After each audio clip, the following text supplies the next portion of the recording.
Hi friends, இன்னைக்கு நம்ம என்ன வீடியோ பார்க்க போகணும், தமிழ்நாடு ஓப்பன் யூனிவர்சிட்டிக்கான அப்டேட் பற்றி தான் பார்க்க போகும். நீங்கள் நம்ம சேனல் லோகோ வந்து கிளிக் பண்ணி அங்கே வீடியோஸில் போய் பார்த்தீங்கன்னா இந்த வீடியோ வந்து உங்களுக்கு ஷோ ஆகும். ஆனால் நீங்கள் கிளிக் பண்ணிங்கன்னா ப்ளே ஆகாது. இது முன்னாடி நம்ம பண்ணது அசைன்மெண்ட்டுக்கு பண்ண மாதிரி தான் இந்த ரிசல்ட்டுக்குமே.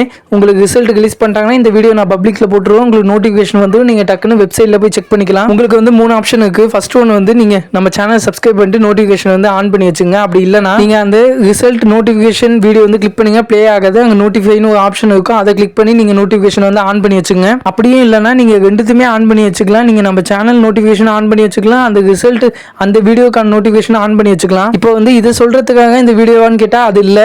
உங்களுக்கு வந்து ரிசல்ட் வந்து ரிலீஸ் பண்ண போவாங்கன்னு எதை வச்சு நான் சொல்கிறேன்னா, நீங்கள் வெப்சைட்டில் வந்து செக் பண்ணாலே தெரியும். நோட்டிஃபிகேஷன் செக் பண்ணிப்பாங்க. அதில் ரீசெண்டாக போட்டிருந்த நோட்டிஃபிகேஷன் எல்லாத்தையும் டெலிட் பண்ணிட்டாங்க. இப்போ அதுக்கும் முன்னாடி போட்டிருந்த நோட்டிஃபிகேஷன் சில நோட்டிஃபிகேஷன் மட்டும் தான் இப்போதைக்கு இருக்குது. PhD admission, registration, fees portal, அந்த நோட்டிஃபிகேஷன் மட்டும் தான் ஷோ ஆகுது.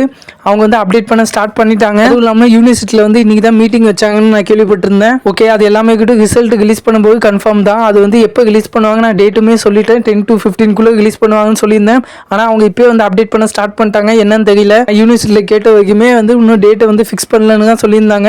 ஓகே, நெக்ஸ்ட் உள்ள அப்டேட் என்னன்னா, உங்களுக்கு அசைன்மெண்ட் வந்து ரிலீஸ் பண்ணிடுவாங்க. உங்களுக்கு வந்து எக்ஸாம் ஃபீஸ் போர்ட்டலும் வந்து ஓப்பன் பண்ணிடுவாங்க. இது ஆல்ரெடி வந்து எல்லாருக்குமே தெரியும். அதுக்கப்புறம் நெக்ஸ்ட் வந்து ஆகஸ்ட்ல வந்து உங்களுக்கான எக்ஸாம் இருக்கும். யாருக்குன்னா ஏஒய் பேட்ச், சிஒய் பேட்ச், அதுக்கப்புறம் சிஒய் 2026 பேட்சுக்குமே அப்பதான் எக்ஸாம். புக்ஸ் அப்டேட்டை பத்தி இன்னும் அவங்க ஒன்றும் சொல்லல. சென்னை ரீஜன் மட்டும் தான் சென்ட் பண்ண ஸ்டார்ட் பண்ணிருக்கோன்னு சொல்லியிருக்காங்க. அதே மாதிரி ஏஒய் 2025 பேட்சுக்குமே நான் சீக்கிரமா உங்க டீடைல்ஸ் வந்து வாங்க பார்க்க டெய்லியுமே இதை சொல்லிட்டு இருக்கேன்னு நினைக்காதீங்க. ஏன்னா நான் உங்க டீடைல்ஸ் வந்து வாங்கி நான் வச்சுக்க முடியாது. அவங்க சொன்னாதான் நான் அதுக்கப்புறம் உங்கள்கிட்ட வாங்கி அதுக்கப்புறம் அவங்கள்ட்ட கொடுக்க முடியும். அவங்க அதை பத்தி கேட்டாதான் நான் உங்க டீடைல்ஸே வாங்க முடியும். அவங்க அதை பத்தி கேட்கவே மாட்டாங்க. ஓகே, அது எல்லாமே கிட்டும். நெக்ஸ்ட் வந்து ஃபைனல் இயர் ஸ்டூடெண்ட்ஸ்க்கு வந்து சர்டிஃபிகேட்டை பத்தி நான் அப்டேட் வந்து நிறைய பேர் கேட்டுட்டே இருக்கீங்க. நான் நெக்ஸ்ட் வீடியோ வந்து அப்லோட் பண்றேன். ஓகே, வேற ஏதாவது டவுட் இருந்துச்சுன்னா கண்டிப்பா வந்து கமெண்ட் செக்ஷன்ல கேளுங்க. இதே மாதிரி இம்பார்ட்டன்ட் அப்டேட்டுக்கு நம்ம சேனலை வந்து நீங்க சப்ஸ்கிரைப் பண்ணி வச்சுங்க. ஓகே, பாய். நெக்ஸ்ட் வீடியோல வந்து பார்க்கலாம்.